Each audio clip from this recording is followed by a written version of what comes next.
This week on Lunchbox Envy, a 2005 study found that 18 million teaspoons go missing from Melbourne offices every year. The vampire novel Twilight was originally called Forks. And if you swallow knives for a living, you are cultrivorous. It's cutlery.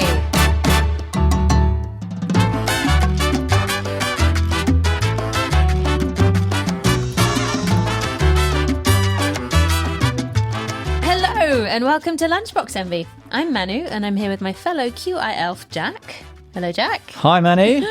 And author, food journalist and broadcaster Tim Hayward. Hello. It's a pleasure to have you. Well, it's very exciting to be here. You have brought a very impressive collection with you today. I sort of got up today and I ran around just grabbing spoons. So there's a random lot here for us to look at. So, Tim, do you want to tell us, you have many strings to your bow. I know you from your writing and the kitchen cabinet, which you present on Radio 4. Very, very kind of you to say those nice things. That's lovely. I'm a writer, although probably more of a researcher first, and then I broadcast and do radio stuff. I've got a couple of cafes in Cambridge, which is lovely. Keeps me in touch with that side of the business. I cook enthusiastically and constantly, and that sort of mixes in, and it's all based in that kind of nerd enthusiasm. Yeah, wonderful. Where does all of this fascination with food come from?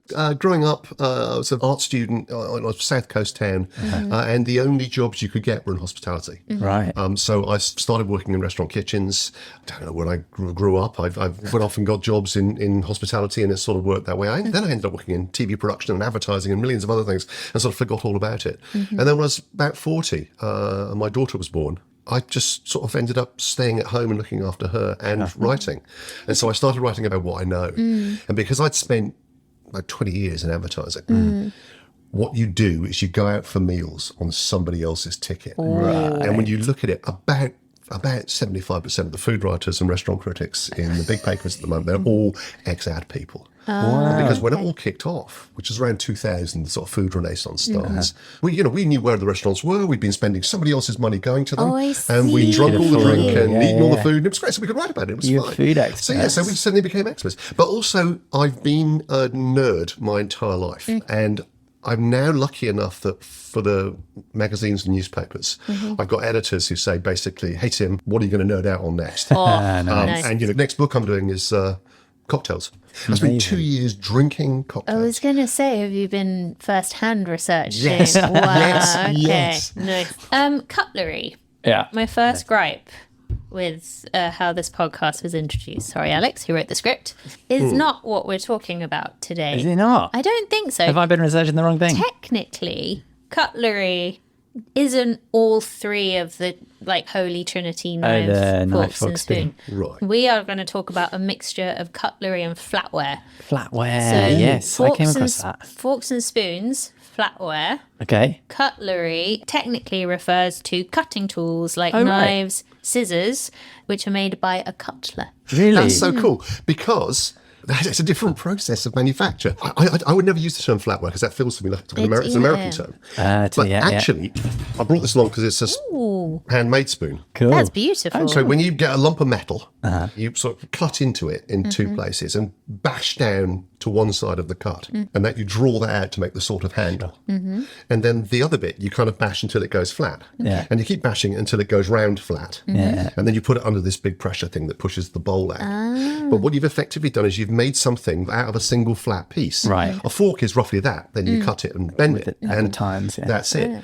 A knife, the blade is made of one thing and the handle's made of something else. Yeah, that's so true. You've always had this weird conflict between the fact that blade material that you can sharpen is not made of, it's not a sort of prestigious material or anything nice. It's not nice to hold or handle.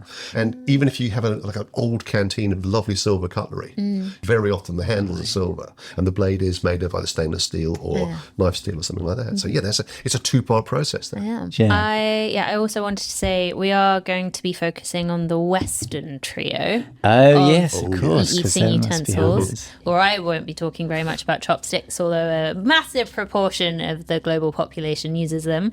I don't think we're going to be talking much about eating with our hands either. No, which is another huge which percentage. is another Yep, big whole chunk of people do. So yes, we're going to be focusing on knives, forks, and spoons. So which came first? Oh, this is a big question.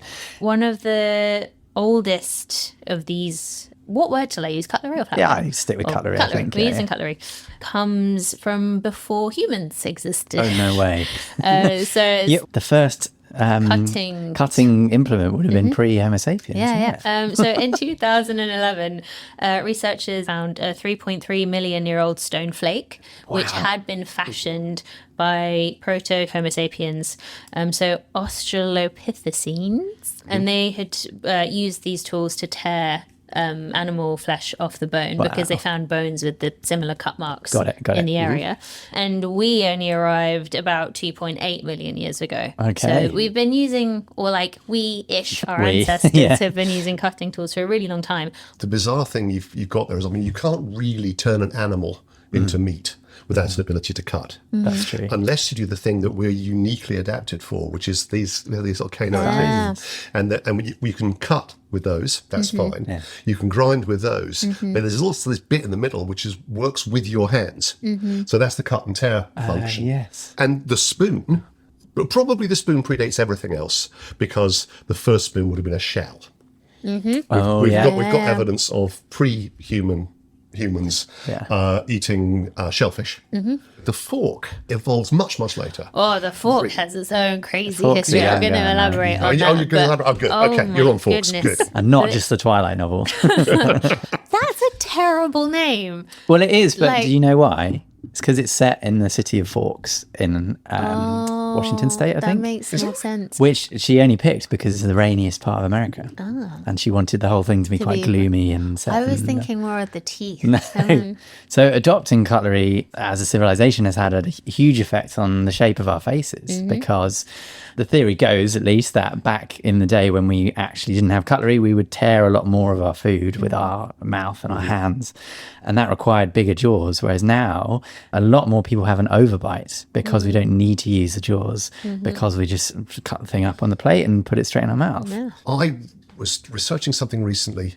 I was getting very, very angry and writing about tenderness. You know, there's TV shows where they stick a mic up somebody's nose and ask them to be nice about the food, and they always go, "Oh, melts in the mouth, so juicy, so tender." And how the hell did that become a thing about food? If you size us up or down to our closest simian ancestors, we've got stronger jaws than baboons and gorillas. Wow. I mean, this is serious stuff. Why do jaw we wrestle? We can grind bones like that. We can cut through raw meat with this part here. These incisors will hold something while it's still alive, so you can tear a lump out of it or rip its throat out. Very unsafe now. No, I feel more impressed with myself. But the point is, we're talking ourselves out of using this. That's so true. So I was in a restaurant the other day with a restaurant critic who will remain nameless. And the waiter came over and said, "Well, some of the house sourdough." And he went, "I can't be arsed. Oh, really? It's too hard to chew." You idiot! You absolute traitor to our species. Use it or lose it. Yeah, you know? it's precisely that. That's so true. That's why we need braces a lot more, because we've got less space, because our jaws are smaller, our bottom jaws certainly. Stuff tenderness. We should be chomping down on things and be proud of it. That's how, when they imagine future humans, apart from everyone is like basically the same color because of global amazing intermixing stuff. Everyone's jaw is like basically non-existent because when so you much see of the those food is funny images of what we think will look like. We can't have that happen. That's what sourdough is for. Sourdough is there so we've got decent jawlines. Yeah, oh my goodness. Or Haribo, if you're that way inclined. Haribo are going to save civilization.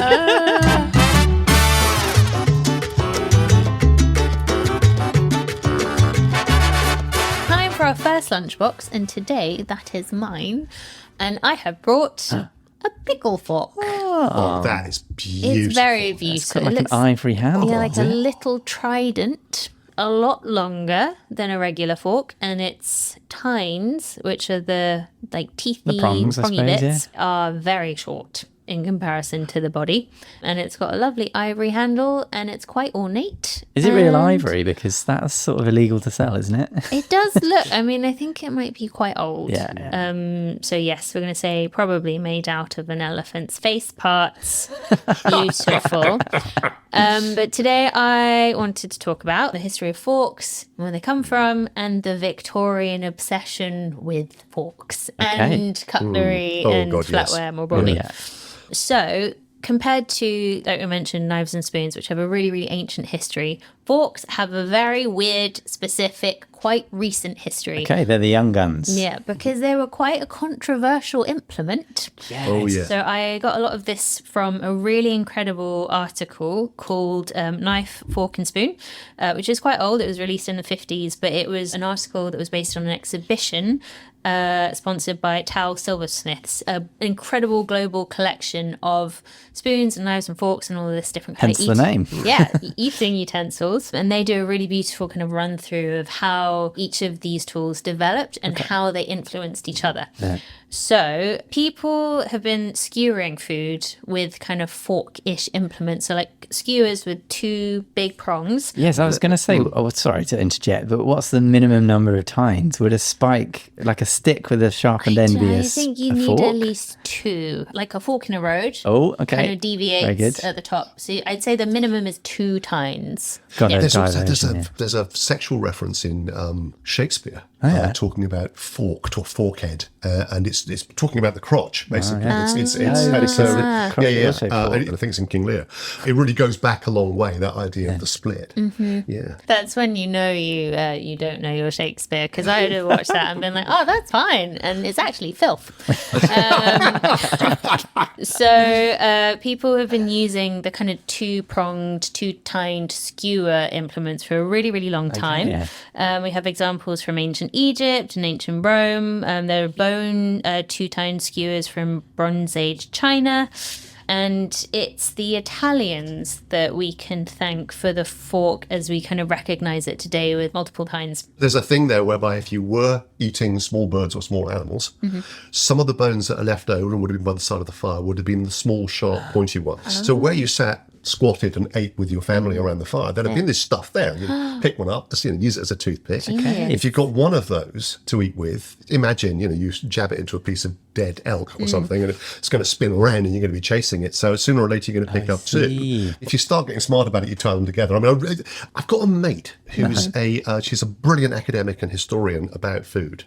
She does this weird kind of reenacting stuff where she goes into old stately homes, dresses in the clothes of the period, and cooks the food of the period. Wow. And she says this stuff it's some of her most important research. Right, Because as because you tried to do half a goat over a fire wearing a hooped skirt, Wow. you don't realise what a fire risk you are. Or something like that. And there's stuff like that. So trying to think back with So what you know how about it- cooking, yeah. with how it would have worked.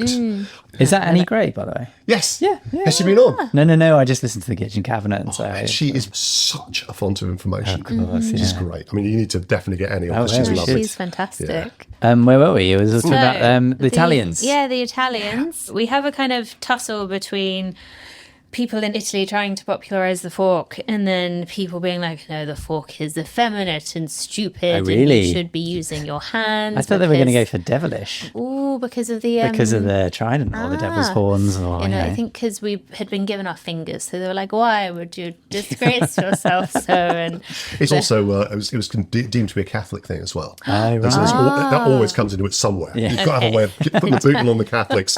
Forks, that seems fair. Why not? so the fork is slow to come to the fore.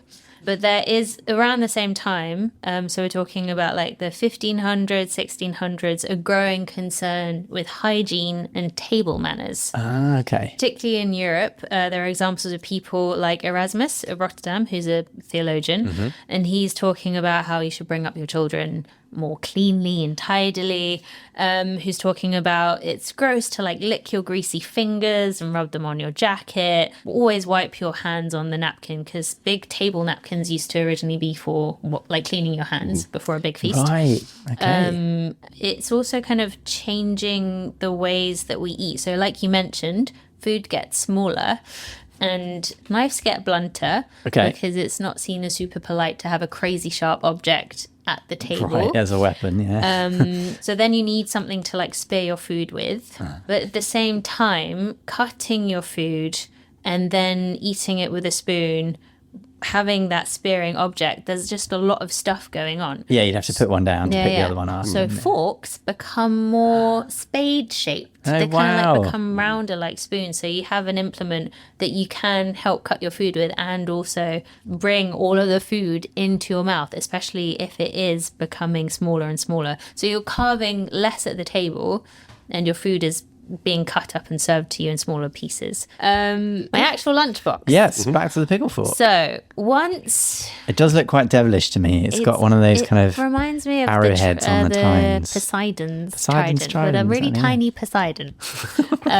So once we have established the trio of knife, fork, and spoon on the table, the Victorians decided to take this like way too far. Okay. It moves from this kind of concern with hygiene more to a concern with prestige. Okay. So we Etiquette, have, social display. Exactly. So I have here a picture of so many forks. Oyster forks, 4 styles. Were Berry forks. very Terrapin. I've never actually seen one, but I know terrapin was very popular in the American South. Initially as prestige food, but later on it's become sort of really down home and Cajun. So it's actually for eating a terrapin. Well, sometimes with some of the weird shapes, the name is attached because it's how you imagine people might want to use it. Okay. I think if people thought you had to hockle out the bits from the inside of a terrapin. So you could eat it with a regular knife and fork. I don't see... You'd be admonished by your dinner guests for not using the right fork, right? Which is where this whole etiquette comes from. Exactly. Right? Yeah. They Oh, you're started eating a terrapin with a grapefruit How spoon. could you possibly? But they started kids so young. So I came across something called a food pusher, Okay. which I'd never seen. And it looks like a blunt razor blade. Okay. And it's to mimic the knife. But obviously you're not going to give a baby a knife because I that's see, crazy. I see. But you do want them to have really good table manners.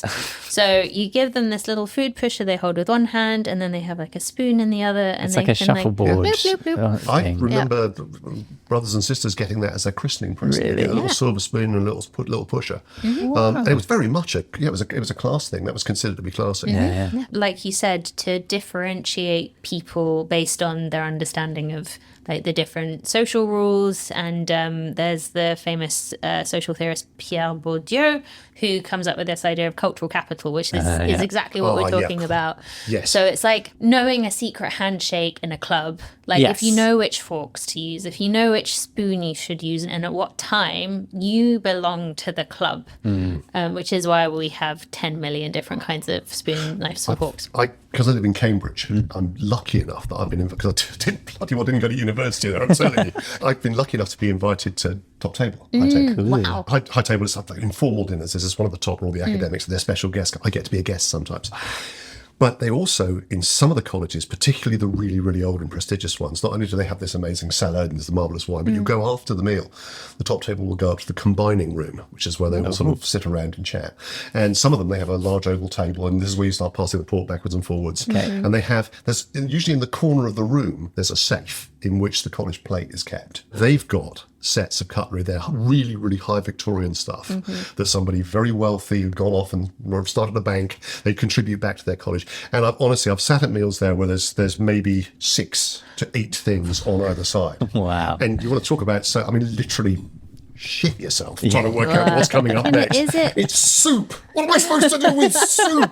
It's terrapin soup, and I've got a terrapin fork and a soup spoon. What You should I work use? from the outside I think inwards. that's, well, as far Is as I that- know, with my sort of rough upbringing. Yeah, that is all- I thought it was the other way around for years, and I got caught out so many times. There's literally no historical reason No, for no, any of no. that nonsense. No. As you It's all say, just- it's entirely invented to put people in their place. Which I actually do think is useless, but I think there is a sense of, I remember learning that when you finished your plate and the way you leave your cutlery, which is, That are is you going to talk still about a that? thing. So this is modern. I have an image of how to leave your cutlery to tell the wait staff how you are feeling without having to talk to them. Okay. Because heaven forbid you need to talk to someone who's serving you at a restaurant. So I'm taking a break, which is the fork on the kind of top left-hand side, knife, top right-hand side, a little bit facing in towards each other. That's like, I'll come back to my food. just give me 5 minutes. Okay. Next plate. I am ready for my next plate. You cross them over each other.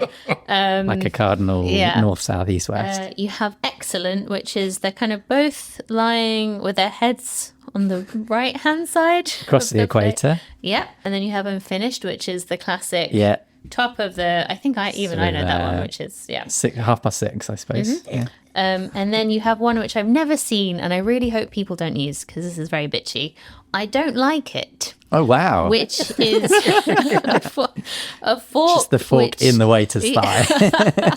A fork which is placed at the top kind of diagonally, and then the knife is going through the tines. And apparently that's like, take it away. I hate it. Have you heard? It's legendarily difficult to get anything about the way the etiquette works inside Buckingham Palace. Oh, yes. There is a recurring story that the forks are laid upside down. Okay. So the correct way to lay a fork, I would say, was tines upwards. Yeah. Yeah, but they lay them face down. Apparently, George III, at a meal, was so angry and so exercised about something that he slammed his fist down on the table and stabbed himself with a fork. And as a result, all the forks in Buckingham Palace ever since have been turned the other way. I love how the reaction to that wasn't to teach the person to behave. It's just like, oh, shoot, turn everything upside down. Oh, you can't teach the king how to behave.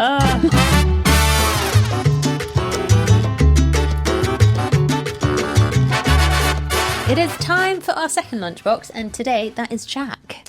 So I brought my own very special knife for me because it was made in Sheffield, and that's where I spent my undergraduacy. And Sheffield is famous for its cutlery, and it's kind of certainly the British centre for cutlers and has been for a long time. It's known as the Steel City, immediately post-Industrial Revolution, even to this day. Unfortunately, with globalisation, a lot of the business has been undercut by other countries. Undercut.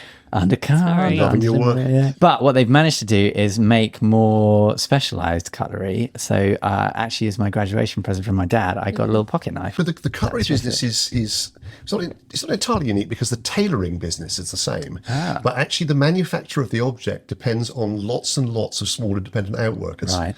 And Sheffield is still the best cutlery in the UK. Yeah. There's Solingen in Germany, which is a very, very similar arrangement of a few small towns next to each other, all doing their good German cutlery. Okay. And in France, it's a town called Thiel where it all comes from. And it's because one guy can move away, but he'd be daft because the rivets that he makes to sell to the guys to put the handles with, you can only shift them to next door. And they've stayed. There was an article in the Economist about this last week. Why do these things stubbornly stay in the same place? And Sheffield is still there, and it's still banging. I've got some beautiful Sheffield cutlery going back really hundreds of years, and some that's last week. Yeah. And they're doing amazing work up there. Oh, I remember going into the Cutler's Hall and they had this huge display on the wall of these enormous bits of cutlery. And I remember actually walking through the streets and you could hear the tink, tink, tink, tink, tink sound of someone. When were you in university? The 17th century. Second reason, I've literally brought my own knife to the table because it's funny when you start to sort of unhitch your brain from the traditions that we have. It's kind of odd when you think that you turn up to a place you expect to be provided with cutlery. Today, it would be weird if I came with my own fork to a restaurant, right? I'm not sure they'd kick me out, but they'd find it a bit odd. Before the 1600s, people would bring their own knives to the table, and they'd be quite sharp, and they'd double up as weapons in case you had a big fight with someone. But everybody around the table's got a socking great blade. Yeah. And it's the same one they'd be using to defend themselves and cut things up out in the forest or whatever it might be. Can't really do that with a spoon. Just bonk someone on the head, maybe. I could do damage to someone. Some of these spoons. I'm highly trained. It wasn't just knives. You'd also bring like your two-tined fork. Yeah. And sometimes spoons as well. The old retractable cutlery sets and flatware sets are stunning. I think it was also a bit of a status thing. Like, check out my really cool knife that I'm bringing. The tradition kind of died with a man called Cardinal Richelieu. I knew he'd turn up somewhere. He was, he died in 1642. He was a very influential cardinal insofar as he was sort of had the ear of the King of France at the time. And he basically solidified Catholicism and kicked out what are known as the Huguenots, who were the French Protestants. And see, he basically invented the table knife because he didn't like the fact that people were picking their teeth with their own knives. He thought that was uncouth. Cardinal Richelieu had his own knives at home blunted. So he did kind of invent basically the butter knife. And the two effects of this blunting were that the meal times became a lot more civilized because then you weren't sort of tearing into your food, but also the kind of step down from the violence. You wouldn't need to carry around the multi-tool sort of weapon in your pocket. The other thing with the violence thing I think is really intriguing is it's a part of a lot of Chinese belief about eating, that all food must be cut into mouth-sized pieces in the kitchen so it can be eaten without knives being present. And if you look at the design of Japanese knives, English knives, they're all beautifully made because they're designed to be used by the upper classes. Yes. You can't find a Chinese chopper that's beautifully made. Because they're all like quite big, sturdy, and square. they're designed to be used by workmen, not by aristocrats or anybody with any credentials beyond that. And then everything else happens in the room, and that's where you have the chopstick arrangement. Wow, that's so interesting. One of the reasons I wrote the knife book, I just had a daughter at the time, and she was we used to bring her to the kitchen and sort of play with food and things like that. And I came down one morning, and I had a 10-inch Wusthof knife on the table that I'd sharpened the knife the night before. Jesus, I could do more damage to somebody with that than I could with a sword or a gun or something. It's just sitting there on the table. There's nothing like that in our lives. That incredible damaging power it's got. I very often sharpen my mum's knives. And I couldn't work out why I had to sharpen a knife so many times. And I caught her one day unsharpening the knife after I'd left the house for a bit. Yeah, she's around the sharp. I might cut myself. That is the scariest thing because it's so much safer to have a sharp knife, right? Versus a blunt one because you are putting less pressure as well. That's a defence that's very often used. I'm not sure it's actually accurate because you can do just as much damage. The point is, if you're the kind of person that keeps a knife sharp and knows how to do so, you have immense respect for it and you're going to be better off. That's true. The data's a bit skewed by the people who have sharp knives. The second biggest cause of A&E visits in Manhattan in something like 1978 was what they called the bagel cut. The bagel cut, you're holding a bagel and you say, look at that guy over there. And it was so common. But I think what most chefs would tell you is that the real cause of injury is using the wrong knife at the wrong time. I mean, I've seen some horrific accidents in restaurants and it was always, somebody trying to prise apart 2 frozen burgers with a serrated knife. That's not going to be good, is it? I mean, you can see it happening. It's like, you wouldn't do it. I can tell you wouldn't do it. You're the kind of person who trusts the knife. I was a chef for a little while, not a crazy long time, but I only got one bad cut, and that was from a mandolin. No, those things are they make me cringe. I can't. But knives. You mean the Italian stringed instrument? It's horrendous. It's all tangled up. But I think you learn to respect knives. You learn to sharpen them well. Heaven forbid you ever touch another chef's knife without asking them first. There's so much etiquette. There's a word, heft. Yes. And I don't think we use it the right way. It's an old Germanic English word. And for us, it kind of means weight. He's a hefty bloke. It's a hefty thing. But it actually has it's a very arts and crafts thing about neatness, correctness, weight in the hand. Okay. And I think knives particularly, it's a thing. It's also true of tools and weapons, which is quite strange. If you pick up a good spanner, particularly if it was your grandfather's, it sits in your hand like nothing else. Yes. And it's the weight, but it's also the correctness and the fact that other hands have handled it. It's everything that's in it. Sexy word for that, ergonomic.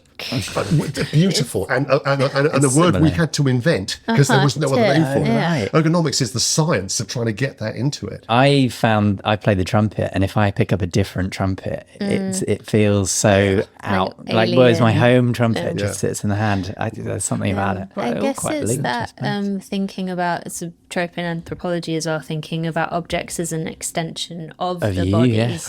Which is really interesting when you think about the science of touch, because we do feel like when we're eating, even though it's not a part of us, like the way we interact with our food, it does all of these sensations travel through the object. So it's like this beautiful feedback loop between There's a wonderful word for it. Proprioception. Yeah. Proprioception. That's right. So, but proprioception and knives, particularly a chef knife, the 8-inch chef knife. Once you've got used to the way that grip fits into your fingers, whether you choke up on the top of the blade or run your finger on the top of the blade, as some people do, once you've got that grip locked in, and then you're going to be sharpening that knife, twice a week for the rest of your career, and it takes the edge off and it changes shape. And I've got some lovely photographs of knives that I took from chefs that, the shape of the blade has changed radically over its time, but it's an extension of the arm in such a way that they can cut an onion up against the soft tip of their finger and not hit it whilst talking to somebody else. It's allied to heft. It's imagining yourself into the object and it becoming an extension of you. Beautiful. No, It's stunning. so powerful. Such a great description. No wonder people get a bit weird about it. This is not true of knives, but it is of forks, and it will probably come up in spoons. It's a weird thought, but there's something incredibly intimate about it as well, because it's the only thing you put inside your body daily. That's so Unless you've got a true. particular collection of special toys. But it's odd, isn't it? No, It's going to go in. I'm going to put it inside my head and run my tongue over it. Yeah. It doesn't get weirder than that. The guy yeah, is no. shivering up. Ooh, creepy. Yeah, just like that. Well, when you were researching your knife book, did you come across the Latvian for sharp knife? No. What is the Latvian for sharp knife? It's ass Nazis. Wow. That is a real internet special interest. I've seen the site.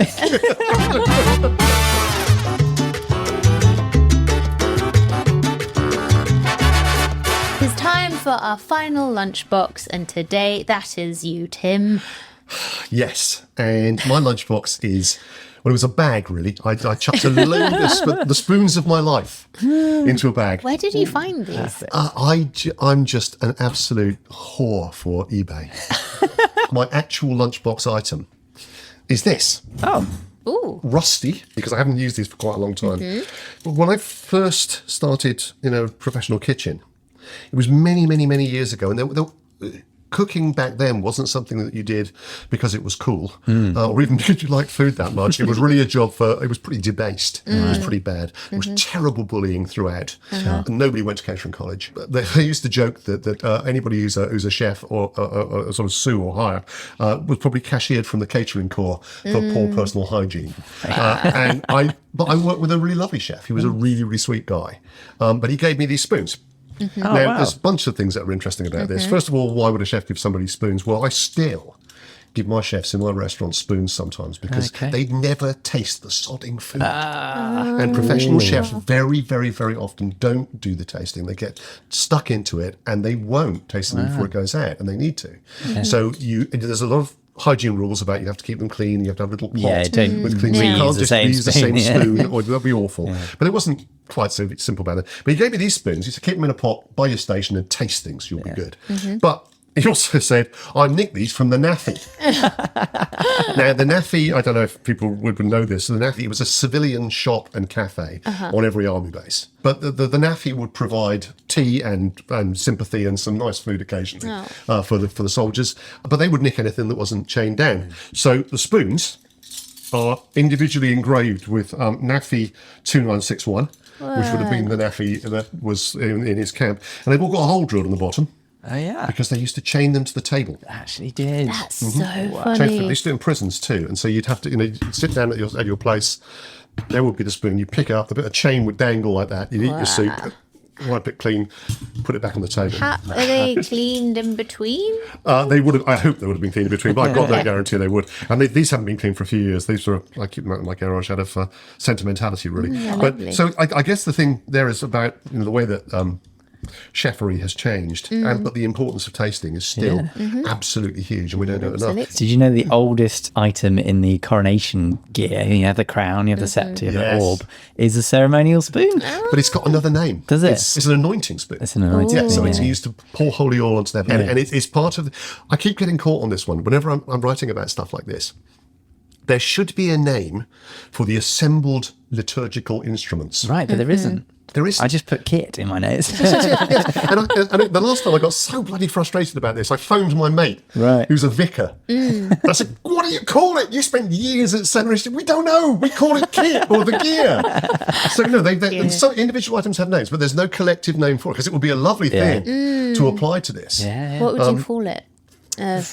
Regalia. That maybe kind of paraphernalia is nice, but that's usually applied to drugs. Yeah.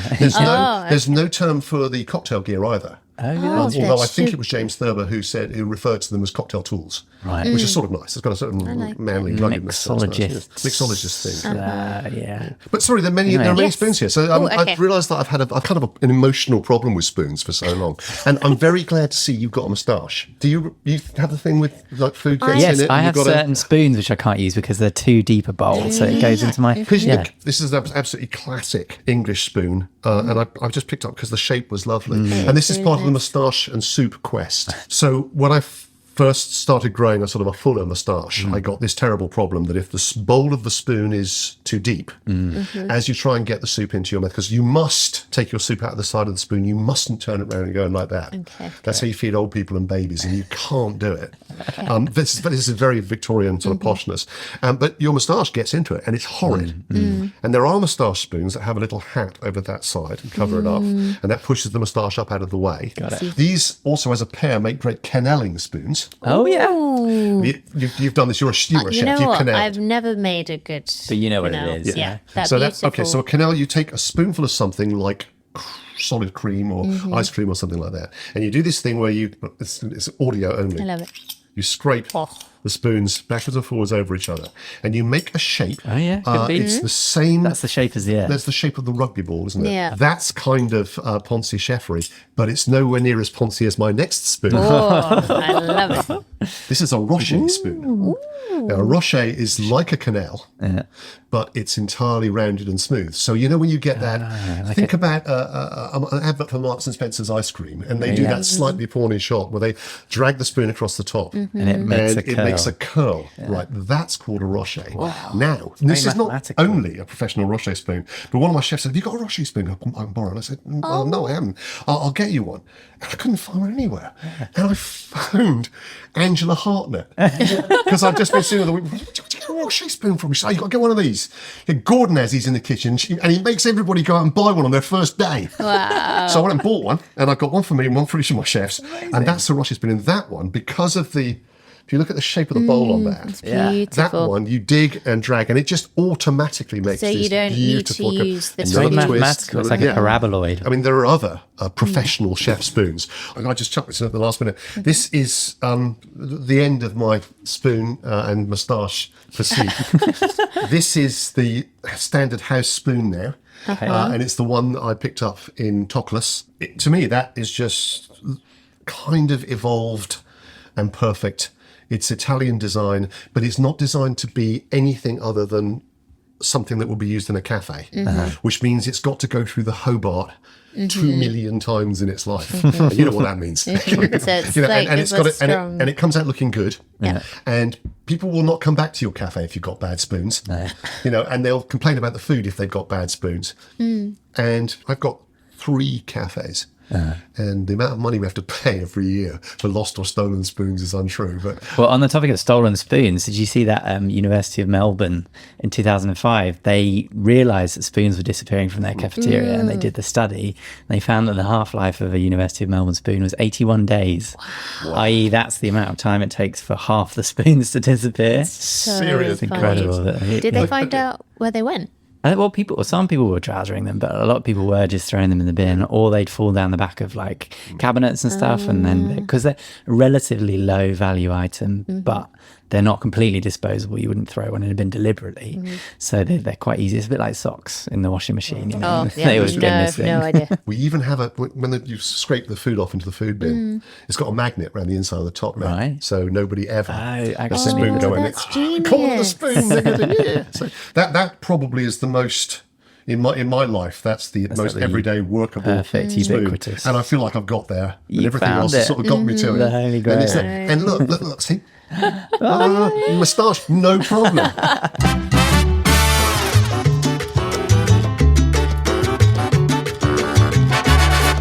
That is it for for this week's edition of Lunchbox Envy. You can follow our socials for foodie facts and podcast updates. We are on YouTube, Facebook, Instagram and TikTok at Lunchbox Envy Pod.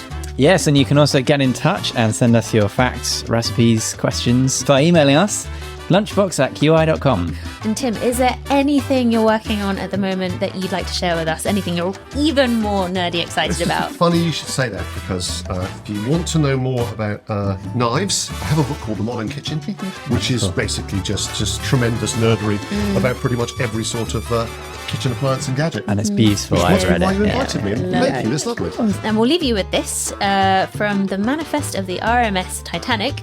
On its maiden voyage, the ship was stocked with over 44,000 pieces of cutlery, including 1,000 oyster forks, 2,000 egg spoons, and 100 pairs of grape scissors.